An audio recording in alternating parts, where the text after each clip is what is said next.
For more than 300 years, the Royal Marines have been Britain's first strike force from the sea.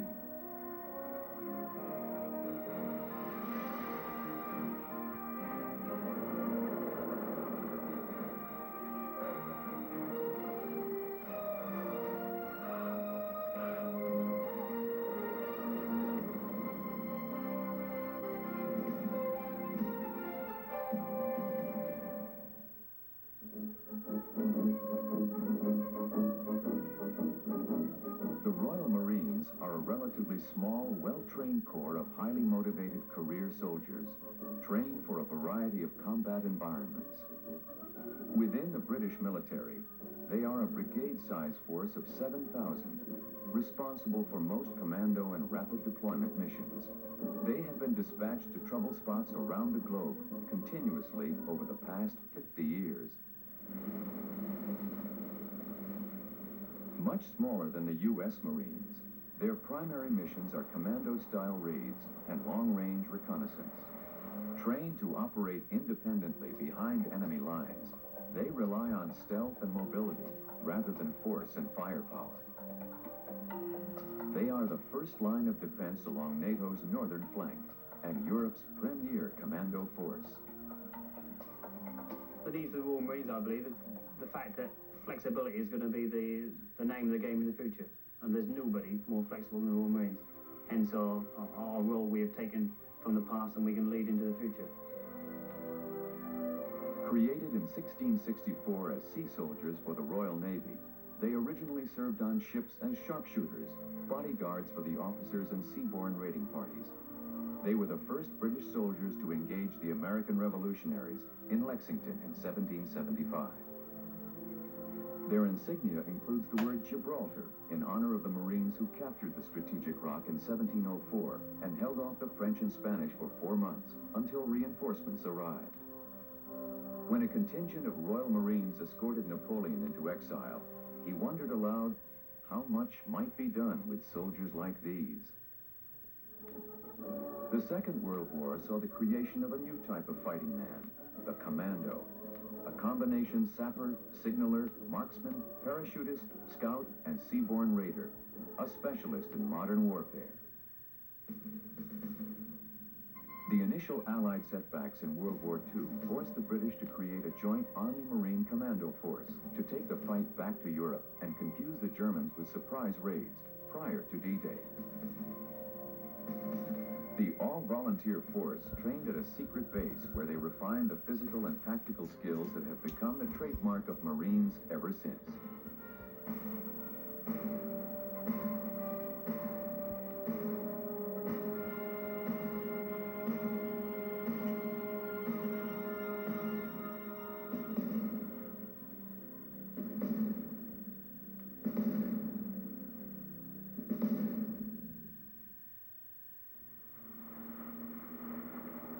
For more than 300 years, Marines have been refining their ability to strike from the sea. Far more than just infantrymen on ships, their seaborne raiding skills are part of their basic training and rehearsed with the precision of a well-choreographed dance. Being an amphibious force, or part of an amphibious force, we have a very flexible means of deployment, which doesn't require overflying rights, doesn't require overseas bases, can be projected either in a blaze of publicity or relatively quietly. It can advance or withdraw according to the political situation at the time. And once ashore, we've got a sufficient punch to be credible. Right, so what we want to do is go up there. Lieutenant Colonel Graham Dunlop commands one of 3 commando units that were kept intact after World War II. Like Marines of every rank, he takes his fieldwork seriously, even in training exercises like this one on Britain's Salisbury Plain. The Marines like to think of themselves as the thinking man's infantry, relying on stealth and tactics over firepower and logistical support. Very often, the sort of circumstances they're coping with are actually not achieved by banging your head against a brick wall. You know, you think your way around the problem, you circumvent the obstacles, you get around them, get over them, instead of rushing up the center. The days of the gung-ho charge for the enemy just no longer exist. We teach our Marines to be aggressive, but we also teach them to think. And what we want is a combination of both, so that at the end of the day, we have all our men left, but aggressively they've taken the enemy position with minimum casualties. One of their primary tasks is long-range reconnaissance and surprise attacks behind enemy lines. Two-man sniper teams are trained to operate without support for weeks at a time. They are trained to identify enemy leaders and to take them out from a range of 1,000 meters. Much of this long-range patrolling is done by a special unit in the Commando Brigade, called the Mountain and Arctic Warfare Cadre. All are trained specialists in the art of reconnaissance and survival. It takes him out into North Norway, up into Arctic Norway, where he's going to experience conditions down to minus 30, minus 40 degrees centigrade. He's going to have to ski 200 kilometers over the mountains, and he's going to have to learn the basic techniques of living, surviving, and fighting in that sort of environment. Just by doing those sort of operations, you can get confident in working in a hostile environment, and you get confident in your own ability to survive. You are completely self-sufficient. We do a lot of survival training, so if your combat support is cut off, then you're taught to live off the land. Not particularly easy in an Arctic environment. The most secretive unit of the Royal Marines is the SBS, the Special Boat Squadron. Less than 200 hand-picked Marines who live and operate apart from the rest of the brigade, primarily tasked with beach reconnaissance in advance of amphibious landings. Their clandestine activities have recently expanded into domestic anti-terrorist areas. The Marines are reluctant to discuss. They have a wide variety of war roles, and that's about all I'm prepared to say. If I could simply stress that their strongest weapon is their secrecy, and we don't talk about it. Well, the measures that are taken is that their pictures never appear in any paper or even in service journals, nor do their names. And secondly, of course, their bases are secure. And thirdly, that people don't talk in any detail about what they do. Retired Major General Julian Thompson, now a professor of war studies at King's College, could only offer a broad outline of their tactical missions. They are the advanced force operators in front of a landing force. So they would go and look at beaches, work out if the beach gradients will take landing craft, are there landing zones for helicopters, can you get off the back of the beach, are there any enemy overlooking the beach, and generally provide the force commander with all the information he needs about the conditions in and around the beach. Now, in unconventional operations, they will be used often in counter-terrorist operations. And this is a very useful way of employing special forces because they have the shooting skills, the fitness, and the training. You have to have a force which is able to react quickly to situations as they arise. And the reason that it has to be able to do this is firstly to get control of the situation before it gets out of hand, and secondly because if you don't deal with it quickly, your own domestic public opinion may turn against the action you're proposing to take. So speed is of the essence.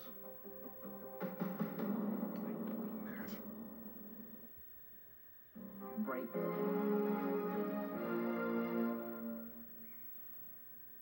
The pastoral charm of Devon on Britain's southwest coast has made it a popular vacation area. Go! It is also the birthplace of every Royal Marine who must be born again in one of the longest and most demanding basic training regiments of any military force in the world. We train our recruits for a period of 6 months, and we train our young officers for a period of just under 15 months. It's of interest that we train our recruits for as long as the Army, the British Army, trains some of its officers, not all of them. But it gives you an idea of the extensiveness of the training. Colonel Mike Taffender is the commanding officer of the Commando Training Center in Lympstone. Unlike most military organizations, all Marines, officers and enlisted men, must complete the same basic training. We have our recruits and young officers training alongside each other and our non-commissioned officers, and all see what the other person is doing. This plays a large part in the creation and the generation of this family spirit that is so much part of our core. Let's go from a dead hang then. Right arm through. Get your chest higher. Right, now, feet, look up. Good, well done, that's well done. I think there is an attitude that, or a perception around the world that the archetypal British Army officer sort of comes down from the old boy net or the regimental system, or the family is why he's there.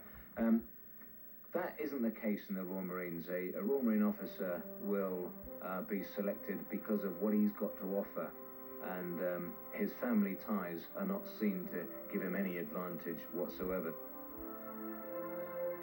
Lord Louis Mountbatten might have been one of the founding officers of the Royal Marines, but his nephew, Prince Edward, was recently one of its more celebrated dropouts.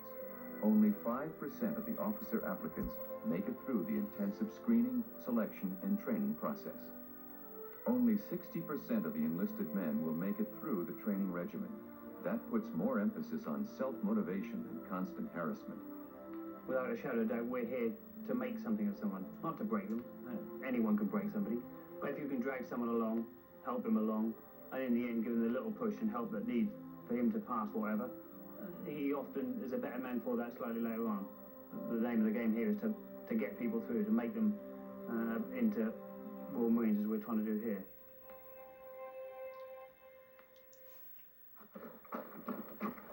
The infamous Commando Endurance Course, like much of the training process, relates directly to a commando's basic survival skills and his ability to operate in all conditions.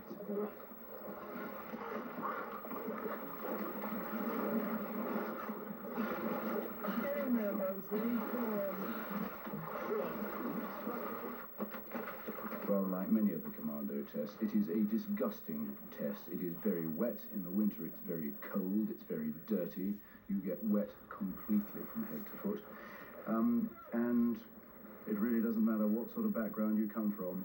Cold and wet is still cold and wet.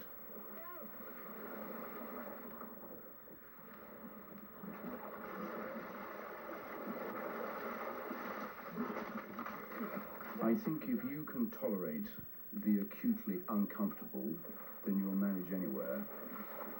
It really doesn't matter what your background is. It doesn't matter whether you're rich or poor. To a very large extent, it doesn't matter where you went to school or anything of that nature. It depends on you as an individual, and no amount of title, money, friends, contacts will get you through the commando course. Only you can do that. The common denominator is mind over matter. It's the mind saying to the body, don't stop, I'll tell you when to give up. And it's the ability of the brain being able to tell the body not to give up, to keep going. One section forearms. Yeah. First of all, check it. Obviously there's no rounds in it, and I'm looking down the barrel to see that it's perfectly clear. Away you go.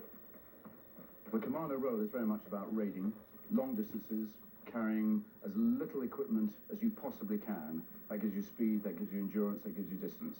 And that's really what the 30 mile is all about. Well done, good. The last of the 4 commando tests all Marines must pass is the 30-mile overland march through the mountainous Dartmoor National Park. The Marines affectionately call it a yum, and since it's the last obstacle between them and their Green Berets, some have had to endure great pain to go the distance in the required time. This is a chap who was suffering quite badly at the 18-mile stage of the 30-miler here, and the pain got worse and worse, and eventually got to about the 20-mile point, and dragged himself on, got to about the 23-mile point, and at that stage the doctor just pulled him out. He was in such pain. He was going on, but the doctor pulled him out.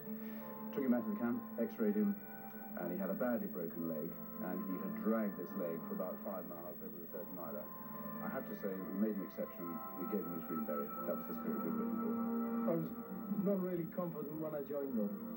I wasn't a really confident bloke, but it builds your confidence up. You do things you'd never attempt. Troops, stand, at, ease, stand, see. Well done, lads, it was a tremendous effort. You are now almost at the end of this 6-month training, a very hard training. It will be hard to make it harder. What have you learnt? A million things. A million things. Only you know what you really learned from it all. Learned about yourselves, probably, a great deal. Welcome to the family. Well done. You're 17 a week on Friday. Yes, so it's sir. your birthday when you get your green beri. Yes, sir. Excellent. That will go down well with your mum and dad, no doubt, won't it? Yes, sir. What did your mum think when she left you a 16-year-old in my gentle hands? She knew I was in good hands, sir.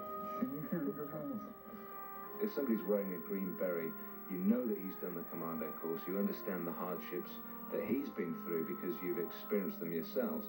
So you've automatically got a level of confidence in a guy who's got the green beret, or the green lid, as we call it. He's a known quantity.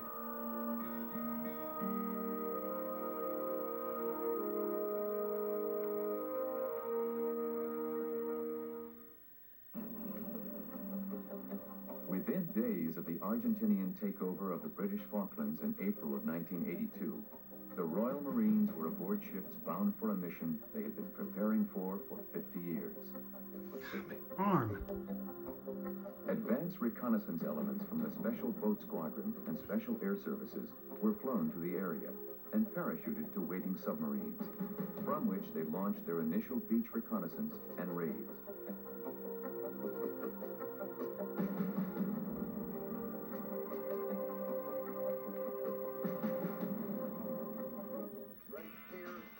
Got a switch, legs. Might have been called the Marines Alamos if we'd not got it right and done a head-on assault into Port Stanley. We'd have lost a hell of a lot of people. A lot of people straight at it like a bull at a gate, but to come in through the back door. The back door slammed shut on the Marines, with the sinking of the support ship carrying many of the helicopters they planned to use after landing on the opposite side of the island from the capital at Port Stanley. The Marines walked across the mountainous terrain in winter, carrying what they needed for their attack. Well, the Great Yomp was from one end of East Falkland to the other to go and take out the main enemy positions surrounding Port Stanley, and in a straight line, it's about 50 miles, but by the time diverted to walk around rivers and cross streams and so forth, you're actually talking about 75 miles, carrying up to 100 pounds on your back. And at the end of the day, you then have to fight. Regimental Sergeant Major Neville Weston recalls the treacherous night assaults they had to make on the Argentinian hilltop positions. The Argentinians thought we were dead, where we weren't. We'd just gone to ground, waited for the fire to be traversed or stopped, and then carry on the assault. And the Argentinians were amazed to find the Royal Marines still coming at them at night, having thought we were all dead. A testimony to the individual skills of the cadre occurred when an observation post in the Falklands in appalling weather was nearly landed on by an Argentine helicopter, actually putting a wheel right on top of them. And the men inside thought they were going to have to fight their way out and destroy their equipment, but their camouflage was so good they were not seen. After the Argentinians finally surrendered at Port Stanley, the Marines discovered that 75% of their men were suffering from trench foot and other maladies from having been wet and cold for over a month. Well, the Royal Marines came into their own in the Falklands because they were able to deploy quickly, they were able to carry out the landings in the way that it had to be done, and of course also their training, we call marching, yomping, their ability to yomp in very hard conditions, carrying heavy loads and fight at the end of it, certainly proved its worth in the Falklands.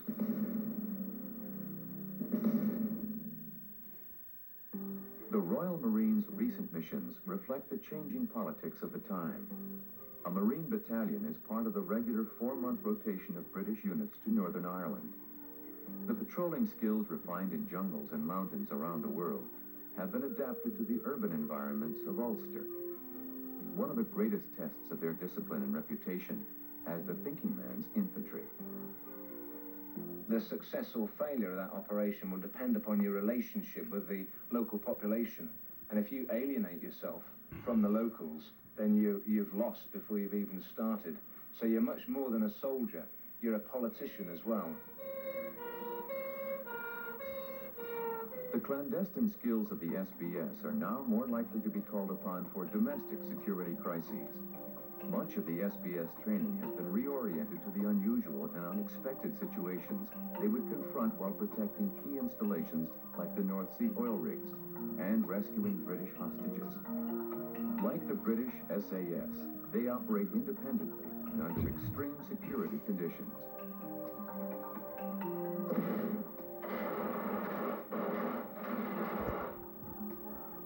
People's expectations of Royal Marine Commandos is somebody that's 6'4" and really 6'4" tall and sort of built extremely large, and they sort of got that in their imagination. Really, in reality, they're normal people. They've got that sort of something about them that they wish to do something different. They join up, the training gives them that. I think it's a sort of determination that the individuals have got that makes us different from other units. That determination is a sort of work hard, play hard attitude, where we will make the best of a worse situation, and no matter what, we'll get the job done. The Royal Marines have been getting it done for more than 300 years as the world's first Marines.